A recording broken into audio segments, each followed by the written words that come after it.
everybody. Welcome back to Rote Reviews. I'm Baz Collins. And I'm Vance Bastion. And this week we're doing Everybody's Talking About Jamie. Take it away, Vince. A feature film adaptation of the musical about a teenager from Sheffield, England who wants to be a drag queen. This was actually made into a stage play that was a huge hit, especially in England. And then Amazon Prime picked it up as a film, and it's fun. I will say that right off the bat. Definitely a modern teen, but he's wanted to be a drag queen for quite some time, and his mom is in on it. Like in one of the opening scenes, she gives him his first pair of shoes, pumps, heels. And they're fantastic. They're fabulous, as they say. I love the opening line to it, too. Oh, yes. The first thing you see on the screen is this story, what you're about to say is true. We just added songs and dance. Yeah, we added the singing and dancing. And they did. Yes. I think it's on the level that, they deal with different things, but I think it's on the level of fun like Rocketman was for Elton John's life, Very, very much so. It's that kind of fantasy. And in fact, I think it's almost even more appropriate, although you could, I guess, argue that Elton John's a drag queen in many respects, but this kind of film and this kind of way of doing musical really lends itself to the drag queen world. Can we call it musical realism? Yeah, that's cool. We should coin that. Yeah, definitely. I think it definitely does, because I will tell you, just little story, side story, personal story. The reason why I connected with this was on two levels. My best friend, Jeffrey, whom I've known more years than I'm allowed to say, according to him, he is a full-fledged drag queen. That's what he did. And I met him when he was 16 years old and I was 18 years old. And yeah, the bitch is younger than me.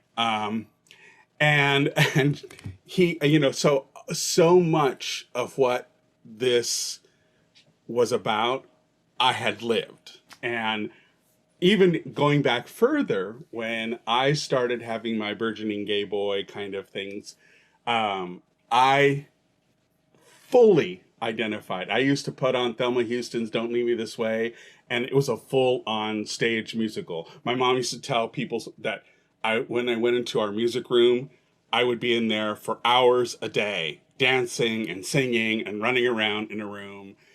And I would just do it for hours and hours. And my mom knew, just leave him alone. That's what he likes to do. And so I totally got it. Everything I saw on screen was what I had imagined as a young gay boy doing it myself, So I fully got it on many, many levels. So it was a personal thing for me. I also had really good friends through my friend Jeffrey who were drag queens, and I got to know their stories, and some of the richest stories I've ever heard came from those men who were courageous enough to live their truth and to live it unabashedly. And this film is an homage almost to them, And let me explain that. When Jamie goes to buy his first dress, he buys it from an aging drag queen who teaches him what drag had been about historically. And how it had Richard been. Richard Grant had probably had the most fun of his entire career in this. Oh, movie. Absolutely. You could see it. But he taught Jamie that drag was not just entertainment. It was a social statement, and it had been a rallying point. And the movie was as much about passing on the torch to the next generation as it was about Jamie finding himself. Both themes of which were very powerful in this film. Yes, absolutely. It was... I love the songs. The songs, it's very Broadway or West End musical on film. Mm-hmm. The only advantage to it is that they could go dreamscape in an instant, in a flash, whereas on stage you'd have to see it transform or become something, Right. But and that's the thing I love. That's the Rocketman essence that I'm talking about, where just the music would take you into this gay space. Mm-hmm. And it's a space that's familiar to most gays. I won't say all, because some of them never did this kind of thing. But for the most part, as a queer identity, we get it. We get the whole theater of it and the, how you can race in your mind. And in fact, the one sequence I remember the most that hit me the hardest was the whole sequence where he's imagining his very first opening big number. And then you come back to him and he's just like this, looking out the window, and all of that went on in his head in that moment. And I remember being that way, because I was in theater in high school and everything. And I remember being that way and just certain things would hit me, and I had imagined this whole musical in my head, and and in a flash, and then I'd come back to reality, and it was like, oh yeah, this is my existence. I really, really identified with that. And I have to say, Max Harwood as Jamie New is fucking brilliant. I mean, he captured every nuance and he conveyed it with such a very deft and caring hand that he never wavered. It was never odd. It was never, awkward. I mean, it was awkward, but it was awkward in the way that burgeoning sexuality is. Right. And that's the thing, I think, this is how you do a coming out in this day and age. It's not that he's gay. Right. Because he pretty much gets a pass for that. But it's the fact that his drag queen self is born. And that's, I think, is wonderful. And I loved, as you said, the whole history part of it that Richard E. Grant's character gets to tell, as Hugo Battersby, he gets to tell his drag persona and what the fierceness is all about, what the defiance, what the staking your claim. And I like that Jamie has that moment when he's thrown off, when Dean and his little crew give him some grief for being on stage for the first time, and then he just goes, fuck this. And I just love that. Anyways, I'll let you speak now about how you felt about it. I enjoyed it, every minute of it. I mean, I never wanted to be a drag queen, but I was a theater kid. I never cast my castmates as my backup dancers because I didn't want them behind me. But I get it. I 100% get it.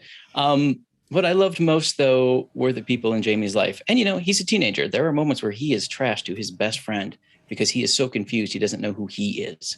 Right. And he lashes out. And he lashes out at his mother at one point, and she has been his biggest supporter since day one. Yes. And so I watched it not only for Jamie's story, but for the people in his life. And I watched how they grew with him in their own ways. And that's some of the beauty behind this writing, because his best friend grew in her own way, in a completely different direction, but she grew with him. Right. And his mother grew from being the protector who is hiding harsh reality from him to being his best friend who's like, here's where we are, but let's make you shine. Right. It's heartwarming and touching on every level, and it's fun, and the music is catchy. And just for fun, this morning I downloaded the British soundtrack from the musical and listened to it, and the wording is very different. Obviously, some things were changed for Amazon Prime and possibly for American audiences, but there's some change to the wording. So if you want the slightly more adult wording, go listen to the musical, like the musical score. And if you want the watered down version, listen to the Amazon Prime score. But they're both very fun. Very fun. And I have to say, it's lovely when you have a musical that has such a positive tone to it all. Yeah. And I just love that it was on a really positive note. And it just was handled so well, but yet you never lost. And I love the fact that, that Jamie says, this is Sheffield, not San Francisco. Yes. The references to queer, identity and queer spaces was really prevalent in this movie. And it makes me want to see the show. Yeah, actually it did. By the time I'm like, oh, if this ever tours, I'm going, because it was fucking brilliant. It just was, So, anyway, should we get to the scores? Sure, but my score is going to sound like the end of a pose dance. 5 Fives across the board. Five. Seriously, overall production gave it a 5. Script, screenplay, spot on. It flowed. Everything felt natural. 5. Sound, lighting, score. 5. Brilliantly done. I mean, they were all on top of it. And the original score made this film because there were new songs to learn, and I kind of like learning new stuff. Art direction, costuming, again, brilliant. And I will say brilliant on 2 levels because 1, the drag side was astounding, but the clothes around Sheffield were authentic. I mean, this is what you would see walking around, the working boys. Part of England, yeah. Yep. Casting 5, everyone nailed their parts. I'd never once did I question anybody's delivery. Right. Directing 5, the director got it. He understood pacing. He understood story. He knew the story he was telling. It was brilliant. Queer themes presented. There's 3 directors. Okay. They all get there were 3 directors. Fives across the board. Queer themes Jonathan Buttrell, Gillespie Sells, and Tom McRae. Kudos to all of them. It's almost it's almost a big boon to them because it was seamless. Mm-hmm, exactly. But three directors, each having their own vision, making it come together, making little old me think it was one. Brilliant. Queer themes presented.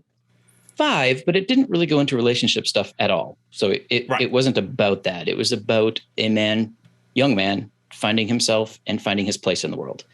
Right. And, the reason I gave it a 5, though, was because it also showed how the people around him learned to be around him.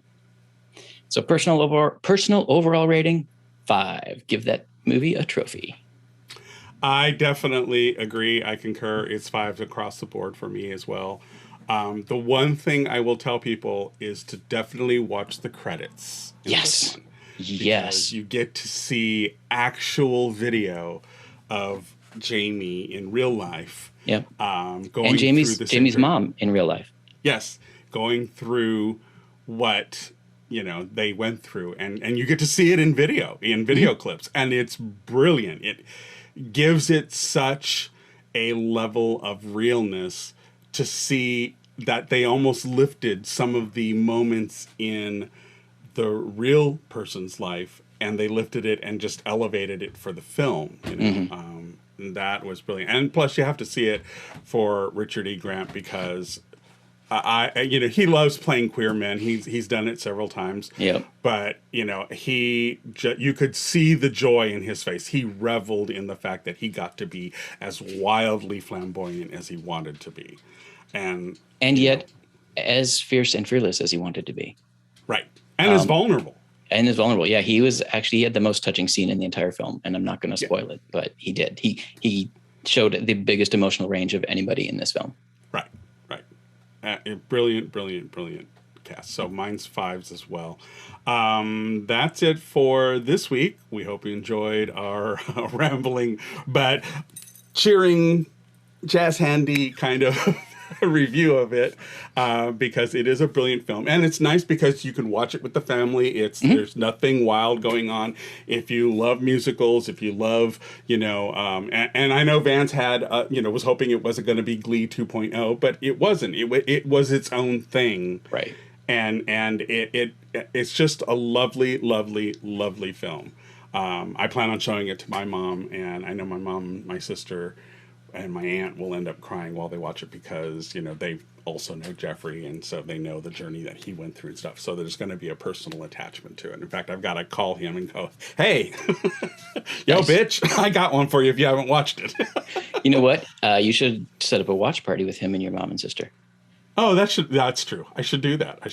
That would be fun. I think they would get a kick out of it. My mom won't know what the hell's going on, but And unfortunately, I'll probably have to show it to my mom like 3 or 4 times because there are times when she's just watching, and especially if she's eating popcorn or anything, all of a sudden she'll. Oops. Yeah. Yeah. There's that. Yeah, we watched it. We did. When did we watch it? Sorry, Mom, I outed you. Awesome. Anyways, what are we watching next week?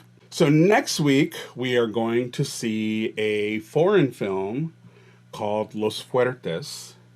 And it looks to be a promising film. It's gotten decent reactions and reviews from it, so I can't wait to see it. Sometimes a lot of the best queer films are foreign films, so if you really want to see some solid representation, often you have to go abroad to really get it. And get it from people who get us, kind of thing. So definitely looking forward to that. It's a bit of a drama, so it's a complete 180 from where we are with everybody's talking about chaining. But, we're here to cover it all. And in that vein, remember to like, subscribe, and tell your friends.